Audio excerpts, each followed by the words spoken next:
Hello there. You're welcome once again to UpFront with me, Blessed Suga.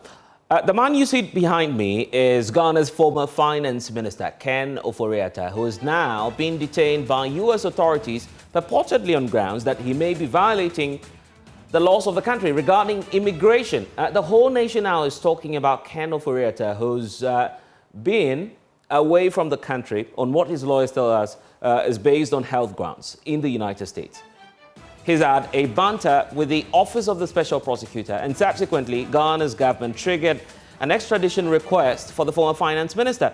He's not returned to the country, only for us to realize today, just as the nation has been confirming through U.S. portals, that Ken Ofori-Atta is now being detained over likely reasons that he may be violating U.S. laws regarding immigration. Last month, or late last year, I was fortunate enough to join the media roundtable organized by the U.S. Embassy here in Accra. And fortunately, issues regarding immigration came up as to why President Donald Trump is high on cracking down on illegal immigration. And the U.S. authorities say, well, it's simply because the laws of the U.S. will be a priority to the Trump administration. Here are excerpts of what transpired. In his first visit to Ghana after assuming his tour of duty as Deputy Assistant Secretary for West Africa, William B. Stevens joined the U.S. Embassy's media roundtable here in Accra that sought to discuss emerging issues of mutual importance. A burning question on the table was about President Trump's policy on immigration. But broadly, when you say deportations, that's talking about people from Ghana who have been in America who are now being sent back to Ghana. So we're deporting them back home to Ghana.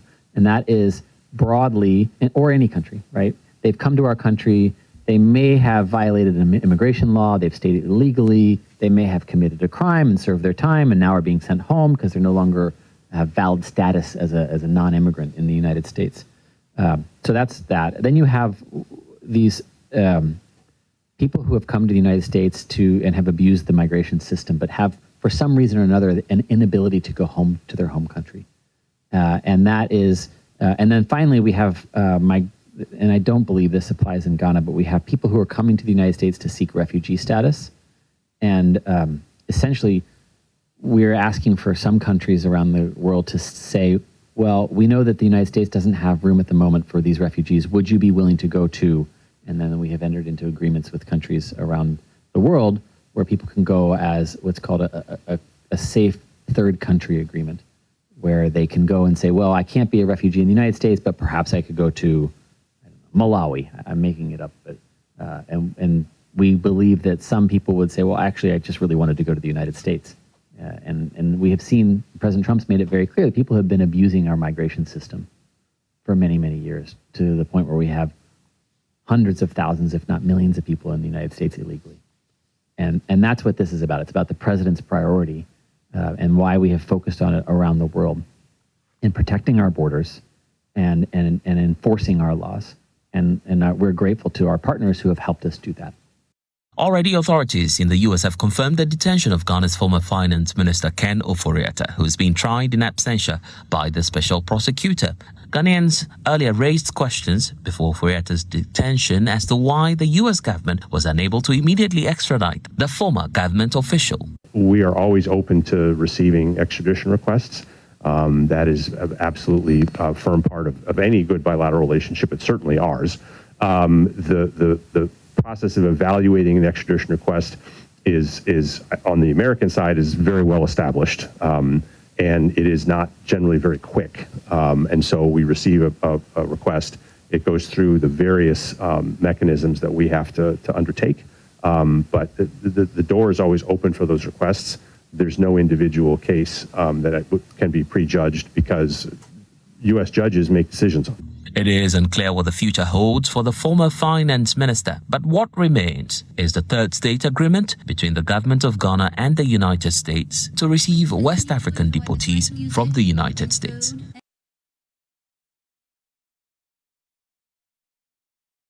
But the lawyers of our former finance minister Ken Ofori-Atta have confirmed to us that indeed he's been detained, except to say that one more attempt is being made to try and see if of course, the U.S. authorities will see reason to this whole approach of dealing with his request to adjust the reasons for which he would want to extend his stay in the United States.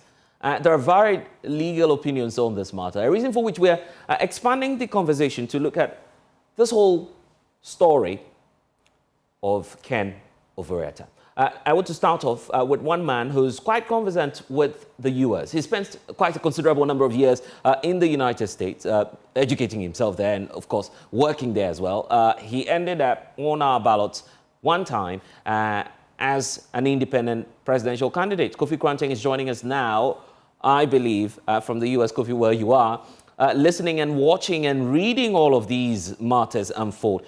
What went through your mind immediately you saw this trigger online that indeed it's been confirmed that our former finance minister has been detained by U.S. authorities? Blessed, how are you? How are your viewers? I hope you can hear me well. Loud and clear. Happy New Year to you and to the whole Joy News family. Blessed, I'm actually shocked and very surprised. And the reason why I'm shocked is, and you see, they take the incompetence everywhere. The moment you arrive in the U.S., if you have any, first of all, at a visa control center when you enter the country, you are told how long they're going to allow you to stay, which is usually 6 months. So the first thing the lawyer should have done was to adjust the status of his stay, or put in for their status adjustment. And if that were done, it would show up. There is a website that you could go on and find out if you put in your passport number, you put in your name, it will tell you how long your adjustment has been extended to. So this is not something complicated for anybody who knows what they're doing to do. And it comes as a huge surprise to me that from the moment he entered here, he was told it was stamped in your passport how long your stay is, and if you need more time to that, which I'm sure he knew he was going to stay here longer than that because he wasn't planning on coming back to Ghana.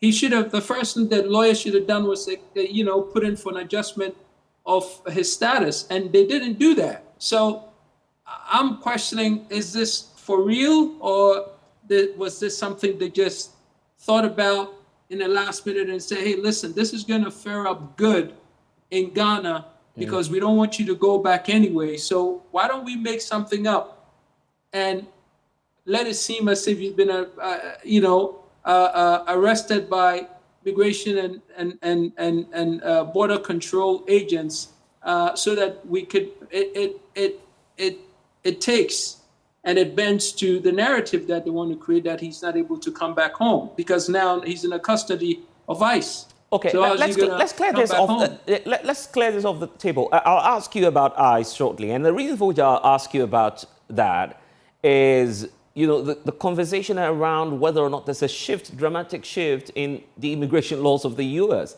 And for how long have you been in the U.S.? And looking at what's happening now, is this new to the system, or this is the way it's been all the time? It's not new to the system. Everybody who enters the U.S. gets the stamp of admittance in their passport. If you come in, unless, of course, you're a citizen. But if you're not a citizen, you get a stamp in your passport that tells you how long you could stay. And even if they don't put that stamp in your passport, there is a general public website that for INS that you could go on, USCIS, that you could go on, and with your passport number and your name, you could find out how long you've been given. So let's just say Ken did not know that. Good. His lawyer that's the first thing his lawyer should have established, and an adjustment put in for him, so that it would give them more time for them to, finagle his situation if they wanted to make a case to the Ghana authorities. But that was not done, which is a huge surprise to me, because the person does not have a stay in America. So I don't understand. And this is not something that just came up with the new Trump rules and regulations. This is something that has always been. So there's no excuse for not knowing or for, pretending that they may be playing the game or card that, hey, the games of the U.S. have changed recently, so they just swung this on us unexpectedly. No, this has always been the situation. So I don't see an excuse. Yeah. In fact, mixed reactions now, listening to the story, reading about it, and reading as to what's been happening to our former finance minister. That's the designation I'm using because he's a former state official. Do you feel that this is the point where we could see some diplomacy at play, with the government of Ghana coming through, giving some support to Ken Ofori-Atta at this moment? Because he's been one of our longest serving finance ministers. Would you want the state to intervene at this moment? At least we know he's not been well. The state should intervene and bring him home. That's the only thing. I mean, for the authorities of the U.S. to hand him over, I doubt it. But even if they were to make an exception and hand him over to the Ghanaian authorities, I would not expect it to be, well, let's hand you over and continue your stay here for your legal representation to go on. I would be, well, we handed you over so you could go back to your country because you violated our state visa laws. So if the state has to intervene, it would be to bring him home so he could face the charges awaiting him. Lawyer Wayo Ghanaman is the CPP's 2024 running mate. You are a lawyer, you understand the laws of this country very much so. Listening to this news, we know that there's a pre-existing demand from the government of Ghana asking for extradition of Ken Ofori-Atta. Then we have the OSP also triggering different processes earlier, though, putting the former appointee on a stop list. Now we've heard of the latest. What does that mean, and what will be the implication for the pre-existing attempts being made here locally?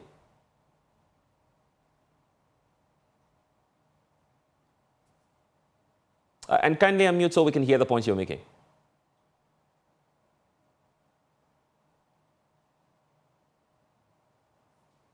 We're having yes, loud and clear. Can you hear me? Yes, I was just asking about the implications for the law here in Ghana, and knowing that, of course, the OSP has described him as a fugitive of justice.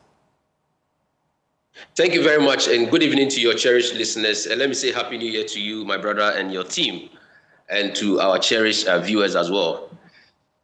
So listening to my brother Kofi Granting, we can clearly see where this whole difficulty emanated from. Kofi makes the argument in the US sphere, and you can hear Kofi loudly say, when Ken entered the US, he should have known his duration on his passport, and therefore his lawyer should have put in extension thereabout. It's so clear. That's why sometimes over partisans of issues becomes very uncomfortable for the building of a nation. I'm not holding brief for Ken Ofori-Atta. I'm a CPP man, so I'm not holding brief for an MPP man. But the way the NDC government has gone about this, Ken Ofori-Atta's first lawyers were Ghanaian lawyers. His first lawyers were not US lawyers. And that goes to punch hole in Kofi's narrative that Ken's lawyers should have known his stay. Are you for real? Ken Ofori-Atta's lawyers were Ghanaian lawyers. It was when the issue of extradition became a contention. Then now we hear Ken go for US attorneys. Whatever the case. So it tells us as a country that. Yeah, whatever the case. No. Just late last year, as far back as the late last year, we had those expert lawyers, if you want to term them as such, featuring in, doing some interviews even with the BBC on behalf of the former finance minister. That's enough time for anyone to advise the former finance minister your time is running out. Let's put the time frame in perspective. Yes. If you say last year, you don't go to January, February, March last year. Yeah, but I'm saying whatever the case. The issue of Ken having expert lawyer. Yeah. No, please. The issue of Ken Ofori-Atta having expert lawyers just began around November, December, thereabout. But I'm saying that as a country, when the OSP and the Attorney General decided to go after Ken, his lawyers were Ghanaian lawyers. So they couldn't have known that Ken is going to overstay. That's number one. Number two, in law, when it comes to criminality, there are two ingredients, actus reus and the mens rea. The fact that from January, February, or thereabout 2025, when Ken left this jurisdiction, if we go by what Kofi is saying, which I agree with Kofi perfectly because Kofi lives in the US, that you must know your duration on your passport and begin to ask for extension. I don't live in the US. I It's live in clear Ghana. that Ken... I don't live in the US. I live in Ghana, my brother. Okay, no. What I'm saying is that per your expert understanding of the US system, I have not visited the US. So you are trying to educate us, which I agree with you that if you travel, you must watch on your duration on your passport. Yeah, but I mean, Counsel, what difference does it make? I mean, this point you're raising. So the difference. So give me. So blended, give me a moment. So the difference here is that I'm trying to establish the criminality here. They said if you want to go after a criminal, the law on criminality talks about actus reus and mens rea. From what we are hearing from Kofi's explanation of how it works in the US, it tells you that Ken Ofori-Atta, when he left Ghana, did not go to the US and had intention to extend their stay in the US. How do you know that for a fact? This is a gentleman who's been described as a fugitive, according to the Office of the Special Prosecutor, because it's extended invitation. You're not allowing me to land. Okay, just go ahead. Yeah, just go ahead. The point I'm trying to make is that it was at the time of when the OSP and the Attorney General of this country started making a brouhaha about Ken Ofori-Atta and let's bring him. That is where the intention to overstay came in. That's the point I want to make. So please allow me. I'm saying that in law, if you want to establish criminality, there must be actus reus, which is the acts that you have performed, and then the mens rea, which is the intention. If we listen to our brother Kofi very well, it tells you that when Ken Ofori-Atta was in the US from February, March, April, May 2025, he never intended to overstay. Yeah, and I'm saying, how do you establish that intent? I mean, you never know. And I'm telling you based on the evidence. Okay, the evidence is that Kofi is now saying that if Ken wanted to overstay, he should have got his lawyers to understand that watch my passport, they gave me 6 months, but I'm going to overstay. Let's see if I can extend. But this expose tells us as a country that the actus reus and the mens rea, which is the intention to overstay, is clearly exposed here that Ken Ofori-Atta did not have an intention to overstay and run away from justice. It's because of the way the OSP and the Attorney General went about it. Then the man got apprehended. Yeah. Apprehension. Yes, go ahead. Mr. Wayo, if you're going to use this argument, then an argument can also be made that when Mr. Ofori-Atta came into the U.S., he did not sought for medical assistance right away. He came well.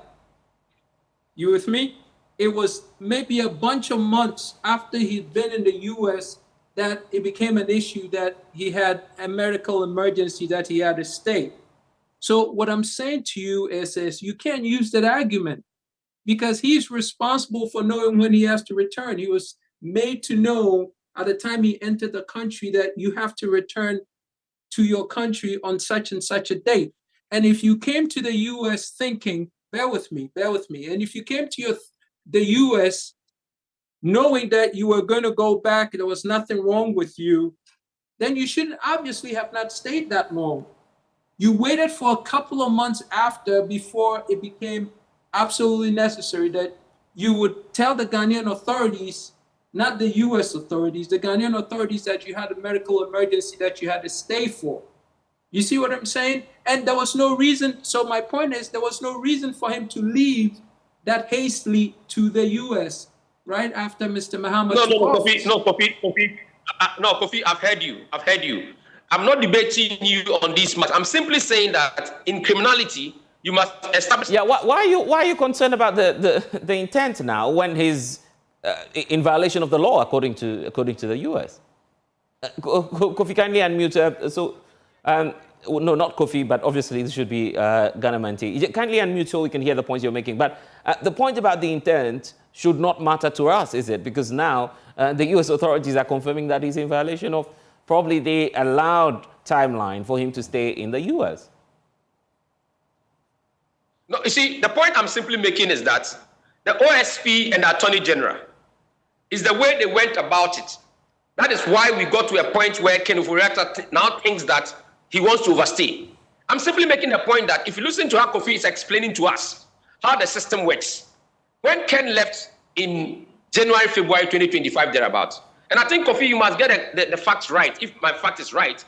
At the time Ken was leaving, he made it clear to the authorities that he was going for medical treatment or something. So it's not like he went in there and then decided to get medical treatment. We must cross-check that fact. Secondly, I'm saying that when Ken went in there, he never took steps to say, extend my stay in the US because I'm afraid to go to Ghana. He left it open. So it is clear from the man's intention that, well, he didn't intend to say, I'm going to stay in the US. But it was when the OSP and the Attorney General, how they went about this matters, is what has prompted. He's a human being. And like I've said, I'm not holding brief for Ken Ofori-Atta. Okay, guys. But saying that if the OSP... Mr. Wayo, blessing. One thing I want to explain to Mr. Wayo for him to understand.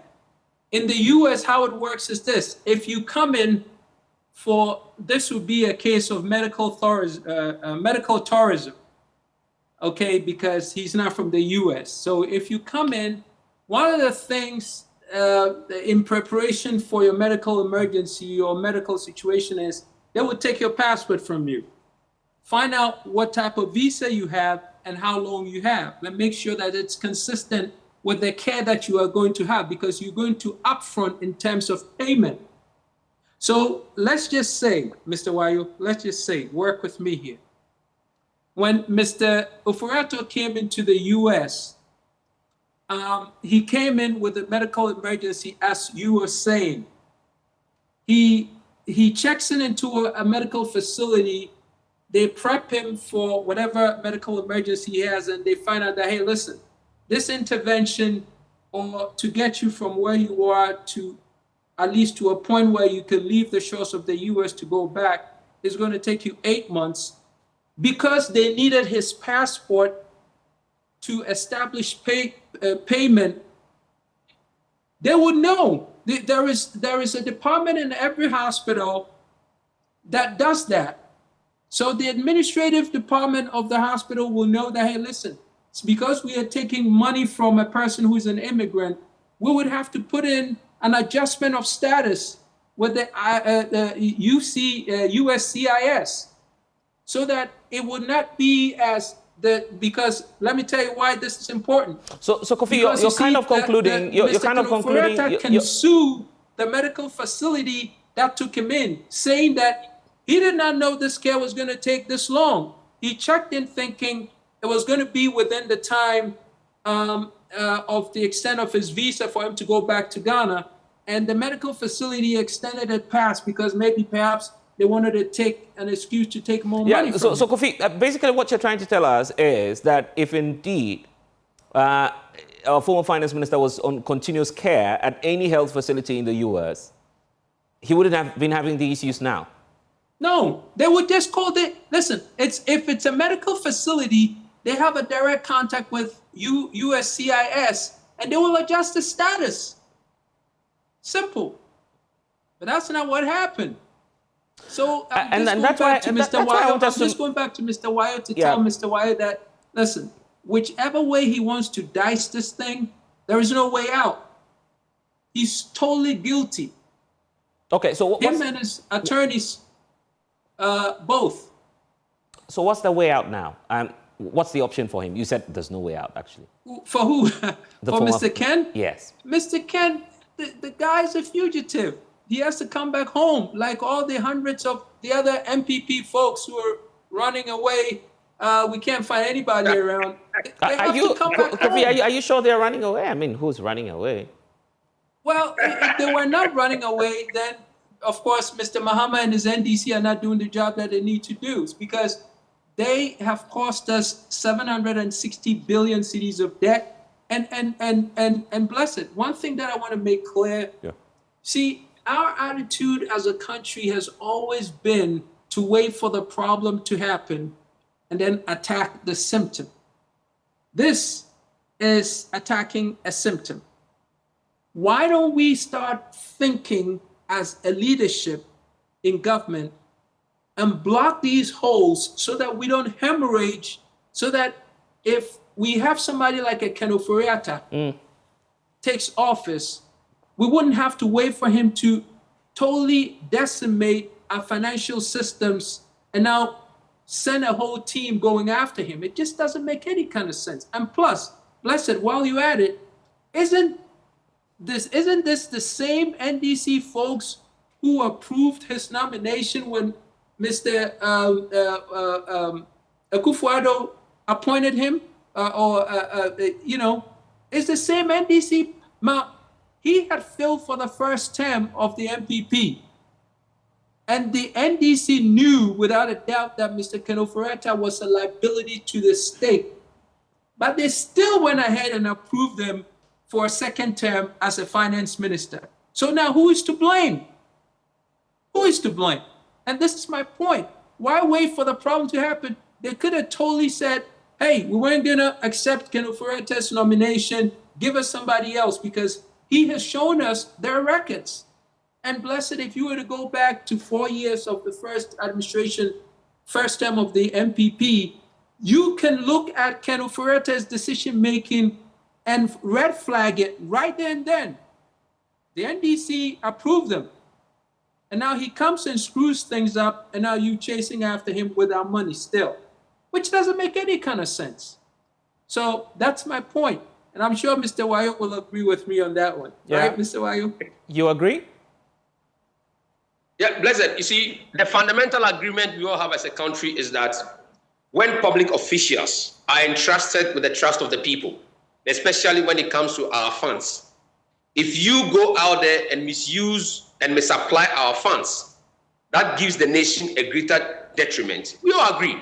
So I agree that people must answer for their deeds, which is not in contention. I mean, Ken must answer. And any other public official, whether NDC official, whether NPP official, when they are entrusted with public duty, that goes along with certain appropriations. When they misappropriate, they must account. Fundamental. My argument is about the procedure we use as a country in doing these things. You see, what I'm trying to tell my brother Kofi is that it is clear that Ken did not seek for extension on his passport. What does that mean in law? It means there's no intention to overstay. We can debate that over and over again, but it's clear. This is the same like thing. Arguably, this is the same kind of posture I believe the lawyers for the former finance minister adopted. And here we are today, you agree? Yeah, so that's the point I'm making. So I'm saying but it's not helping. It's not helping, is it? Because now he's in bigger trouble now with the U.S. authorities. Not that it's not helping. Not that it's not helping. I'm only trying to, you see, when we try to sweep issues under the carpet, sometimes it doesn't help the debate. Yeah, because the reason why I'm asking is because, I mean, what's the big deal if you have a former finance minister who served that long, just simply appear before the OSP and tell the OSP what you've done or what you haven't, and we make progress. Yeah. That's what I'm explaining. If you can bear with me, you do give Kofi time to explain. So do give me time to explain. All right, okay. I'm the interjection. No bias here. Yeah, I'm dealing with criminality, and I'm saying that in the realm of criminality, two cardinal principles: actus reus and the mens rea. The mens rea is the intent. It is clear from this issue that if Ken Ofori-Atta had the intent to overstay and run away, the moment he went to US, typical of him as an African, he would have gone for extension to extend his stay, but he didn't do that. What does that mean in the terms of mens rea or intention of a man? Yeah, but how was he going to extend? How was he going to extend his stay if he was supposed to have been in the hospital by then? No, exactly the point. And like Kofi said, if the medical so that's staring apart the issue of intent. Because if you're not capable of applying at the time and you claim, as you told us in your statement, that you are not able to function. No, it's based on his visa. Yeah. He went for a medical treatment, but it is tied down to the visa. So if the visa says 6 months and the medication takes 2 months, it doesn't mean after 2 months come back. You can exhaust the 4 months left. So it's the visa. And I'm saying that the education Kofi has given us, it's clear that Ken, when he entered the US, did not seek to extend, which to me as a lawyer, I'm saying to you now that why are you not looking at the possibility that this is someone who, through his own family, through his own lawyers and spouse, told us he's not well, that he wouldn't have been in the right position or right frame of mind, say, to be doing anything extension, right? Yes. So he wasn't capable then. So he wasn't capable then for you to talk about the intent. So what I'm saying is that what the OSP and the Attorney General should have done, which I think Kofi will agree with me, is to have gone through the process with Ken, not in that style where we put out there. Via Zoom? You wanted the Zoom? You wanted a Zoom interrogation? I've always made a point that if we really wanted to prosecute Ken, nothing stopped the Attorney General of this country. Nothing stopped the prosecutorial powers of this country to ignite and begin something. It is still prosecution. That's my position. We didn't use those options. We are simply saying that we are waiting for Kofi Kuranchi in person. We are waiting for Ken Ofori-Atta in person, physically. And I'm saying that it is getting it into a limbo. What I want to establish so that the country will understand is that it is a procedural matter. Law is, like we have now come to accept, the law is the law. Tissues and menstrual cannot be swept under the carpet. This is what I wanted to do. If it is clear that when Ken Ofori-Atta went to the US, he didn't immediately take steps to extend his stay 2 years, 3 years, to show that in 2-3 years' time, I'm not coming to Ghana, the records would have been there. But now here we are. He didn't look for any extension. It simply means that the duration on his passport, when it expires, he has to come back. Okay, whatever the case. The OSP and Attorney General should have worked within that remit, and let's bring this man down for him to face accountability. But he wasn't. Mr. Wayo, in that same vein, an argument could also be made that he really did not go into any medical facility that was organized in terms of taking care of him.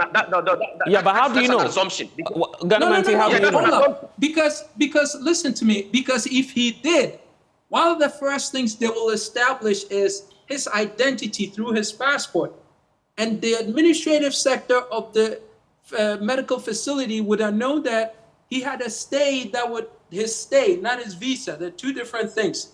There is a stay and then there is a visa. He may have had a visa of 5 years, but the stay in entering at one time granted him 6 months. Yeah. And that's what we're talking about. So the medical facility would have known that his stay was due for expiration, and they would have gone in for an adjustment of status to extend the stay. So if a medical facility who he is under care with did not do that, then we have reason to think that maybe he's not, quote unquote, assigned to the medical facility. If they didn't do that, why is that case problem? If the medical facility did not do that, why does it become the ordinary citizen's problem? Okay, gentlemen, that's my issue. Gentlemen, let's do this now. I get that. Okay, now let's focus. Let's focus on what this means for the individual. Whatever the case, Kofi, it appears there's no way out. He would have to come back to Ghana, correct? In the coming days. That's what we want. Would it be deportation or voluntary return now? No, deportation. Okay. No way out, you say? No, if they have not filed for an adjustment of status, it's deportation, and he might actually serve time here before they deport him.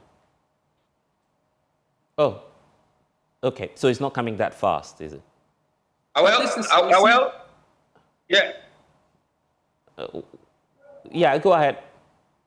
No. What I'm saying is this is the other twist to this whole thing, that listen, even if they're Ghanaian lawyers, at the very basic level, they should know that Ken Ofori-Atta did not enter the U.S.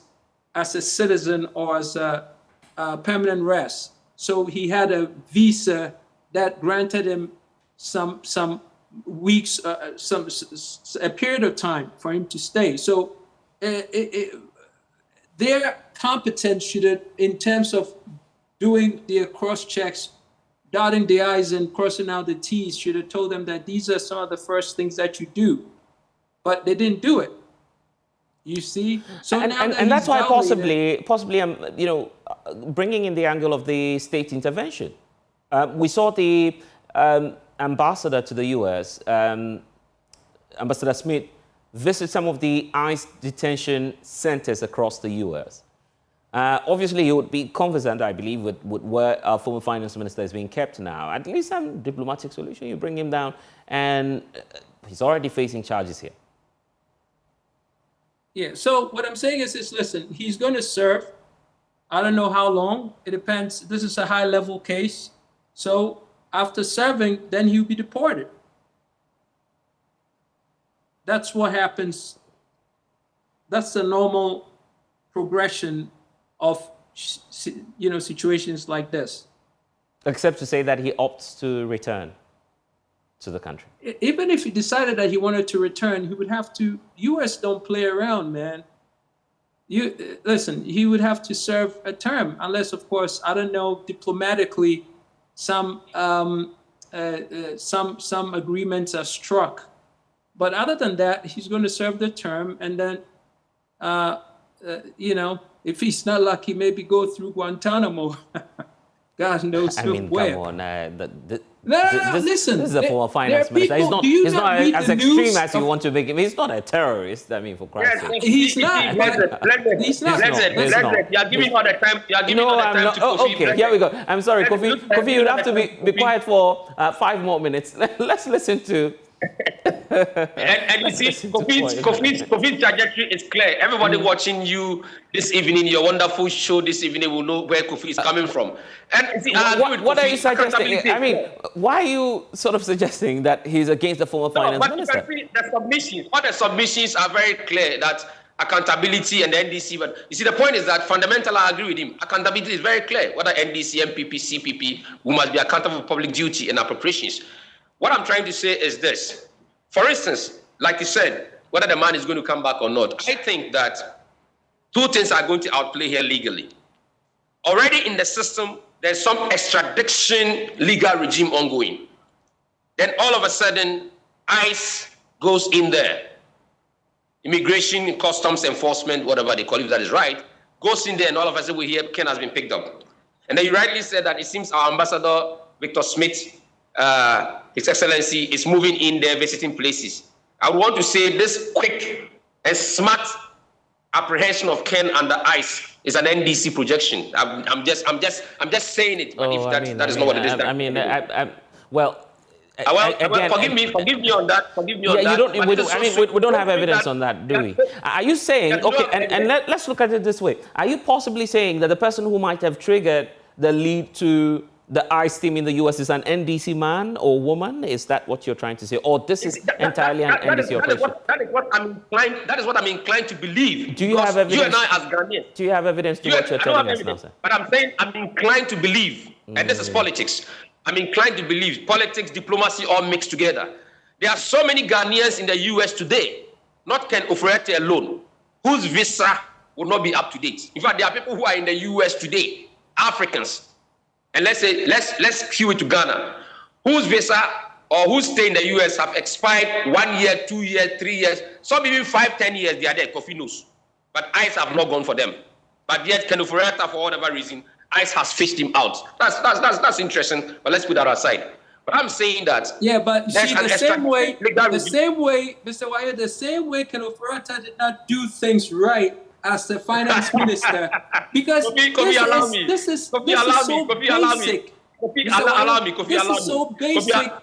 are at this high level, and you know the whole government of NDC and the whole people of Ghana are looking for you, one of the first things you would do is not to mess up with your relationship with the U.S. government. Because you know the U.S. government don't play this kind of nonsense. Thank you. Allow me. So what I'm saying is that now that there's an extradition legal regime ongoing, which started before this ICE detention, as a lawyer, what I'm looking at is every case is based on the facts, and every legal dispensation is case-by-case basis. What I'm thinking is that if Ken's lawyers are able to put in some bit of legal presentation, we shouldn't be surprised that his extradition defense will have to arise. Because you see, Ken has been picked up by ICE, which borders on overstay in the country, which consequences is deportation to your country. You're speaking as though you work for the U.S. government. You don't. And here's the thing.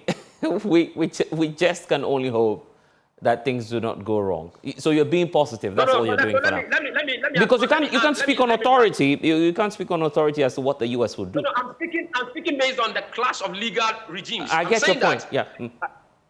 So let me try to land so that your viewers will understand the point I want to make. You've been landing since, and that's where my difficulty is.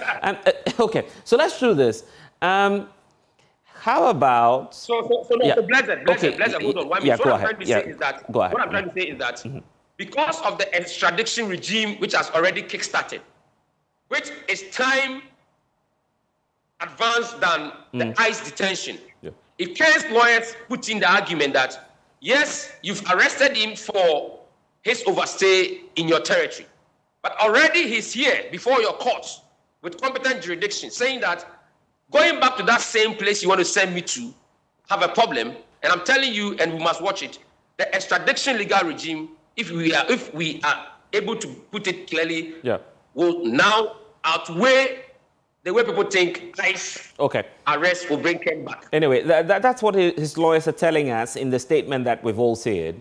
Kofi, but let's not rule out what Ghana Menti is pointing out. The possibility that the intel could be coming from someone who's aligned to the NDC, because I've seen very funny memes on social media and stories and posts of people indicating that now we have the Ghanaian community looking out for brothers who may be overstaying, report the case to ICE and probably get a few bucks, you call it in the US, isn't it? Some cash. But you see, but this is, Blessed, this is exactly what I'm talking about. So for something this fundamental to go over Ken's head or his legal team's head, that's totally unacceptable, because that's one of the things that everybody needs to be aware of the moment you enter the United States, that you have a time limit.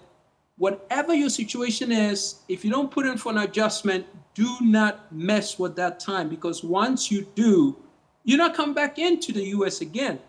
It's as simple as that. So for somebody who is this high level as Ken Ofori-Atta, has a legal team who I would want to think that they're very competent at the very least, right? For something like this to go over their head, and if the argument is he went through channels, medical facility to get his situation taken care of, it just doesn't add up. Okay. And with the U.S. Authorities, if you just prove to them that you're not very law-abiding because you violated your stay. Yeah. So now all considerations are off. Okay. Here's what I want us to do. Ken Ofori-Atta is former government appointee. He belongs to the New Patriotic Party, so there's politics to this. Let's use the last 5 minutes, and I'll just spread that across 2 minutes each for you, and for us to look at the possible implications for the party which he serves. Because this is the NPP that came out at the start of last year, pointing out that, look, he's just going for medical treatment, allow him to exhaust the process, and then he'll be back to answer any questions that you might have. Ghana Menti. Thank you very much. So I will go back to how we have handled the situation from the outset. You see, Ken is now having this difficulty because he sees how opponents of the government today, that is members of his party, have been arrested, the Wontumi and all those people, how they went in there, bail conditions, etc. All these acts are an act of apprehension. So putting all this together, the signals you send is that if I come, I'm the big fish. They rather put me through a very difficult scene. And I'm saying that, why can't the Attorney General and the OSP tone down and let it look like, just come and let's go through the process? Because no matter what, you must stand accountable for your deeds. Accountability, no matter what, we cannot shelve it. If that is presented, I think that we can bring Ken down. And I'm also thinking that if the NPP wants their betterment, they should begin to speak to Ken, to voluntarily say that, well, let me come and let me bear the consequences. Yeah, but he's been arrested now. Yes, very well, he can decide to, like Kofi said, he can decide to now make it clear that already he's been sought after for a legal procedure back in his country. And I don't think the US will want to say, okay, we still want to keep you. I mean, we can, all these things, these are legal matters. When it's presented before a judge, leave or directives can be made. Let the NPP think that, well, let Ken decide to come. And then rather let it be clear that let me come and let the NDC do what they want to do with me. Let them parade me before the whole country. Let them put chains on my hands. Let them put chains on my legs. Let them deny me bail. I mean, from how it's going, I think that if the MPP think that they really want to survive as a political party, they should advise their brother to come and face what the NDC can present. But what the NDC can present is all what we have. Are you telling us that the MPP will cease to exist by 2028 if Ken Ofori-Atta does not return? Is that what you're saying? No, I mean, when it comes to the politics of this country, these things are very important, and Kofi and I have agreed. As for the accountability, it's a must. If Ken must account, he must account. So if the MPP think that, well, we'll do politics with this, so because of that, let's delay, let's drag, that's funny. Because if it was a CPP government and somebody misbehaved, the person must account. NPP government, somebody must account. NDC government, when they leave office, somebody will account. So if accountability is the guiding principle, so that we all are guided as a country to be able to appropriate our resources for the benefit of our people, then it's in their interest now, where it is now, to try to tell Ken to come. Because you see, what I'm trying to stress on is that the picture that we see the NDC putting Ken through is already clear. We've seen it. So what are they running away from? They should tell him to come and go through the picture. Let them handcuff him, let them take him to Yoko, take him to Attorney General, change his position, take him to how do you call it, BNI and all those things, let them deny him bail. And then at the end of all that, after 3 days, 4 days, it appears to me that you have a challenge with this, oral posture of this new government. Yeah, because you see, we are handling the thing with extra emotions. The emotions that is attached to what we must do lawfully and properly is what is messing everything up. The government is entitled to go after people who have misconducted themselves when they had the opportunity to serve this country. I agree, and I think Kofi agrees. But if the OSP, look at how the OSP went about it. All of a sudden, then Interpol, then we're going to put you out there, then they publish your name. All these were not helping. If you really wanted to prosecute somebody, go ahead and take steps and prosecute. And let's see results. So I'm simply saying that the MPP, it is in their interest to try to tell Ken to come back and face the picture we all know, at least if not at all, every Ghanaian who is following knows the picture they will put him through. They will put handcuff on him, take him to Yoko, take him to BNI, and then deny him bail and give excessive bail. So they should bring him and let him face that. And when he faces that, after 2-3 days, 1 week, he has faced that, the law will take its course, and then the proper prosecution will start, and that will be it. If they don't do anything like that, then they must know as a political party that, well, the citizens are watching. If you don't want to be accountable for your stewardship, then be prepared to stay out there. Because for CPP, we are making efforts to launch onto accountability. And if NDC and MPP people will be given opportunity to serve this country and they will not be able to account for their stewardship, the country should put the two of them aside and prepare to bring the CPP in to come and work and account for the people of this country. Yeah, Kofi, why wouldn't you just join the CPP now so you make that happen? Say it again, why don't I what?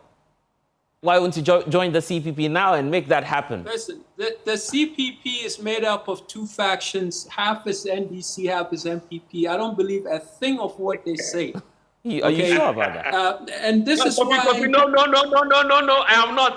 NDC. Let me finish. And I'm making this clear. Listen, let's hear you if you follow in politics, you will know what I'm saying is true. That's why Samia left. That's why the whole CPP is fragmented. But now let me make my case, Blessed. The case I want to make is this, is if Mr. Mahama and the NDC are serious, then from this point forward, they should not allow any member of a sitting government or previous government to leave post and go abroad for medical intervention. Till that loophole is closed, we will always have this ridiculous situations where everybody... that will be against fundamental human rights of the citizen. No. It will not be. It will never be, because people in America in Congress don't come to Africa for medical interventions. Yeah, but Kofi, I mean, to be fair, they've not been barred by law not to come to Africa for medication. They won't come. They won't even come for vacation. So how much more are you sure medical about intervention? That? The point I'm making is this.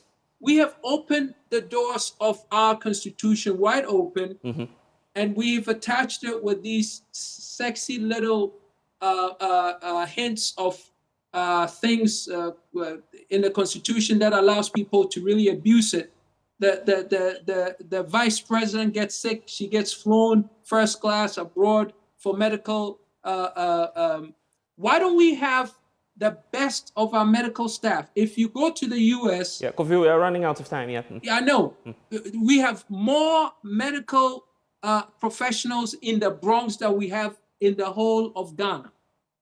Why can we not give them an offer for them, most of them, to come back home and create a fabulous, perfect, near perfect medical facility, medical system, so that everybody in Ghana can enjoy that? Why is it always the leaders who have a right at the expense of taxpayers' money to fly abroad? Big question you're asking there. Gentlemen, we'll have to go now. Grateful to you for spending some time with us here on UpFront, to you, Kofi Granting, and to lawyer Wayo Ganamanti for spending time with us here on UpFront. And that's all we have for you in this package. I'm Blessed Sugan. We'll see you again.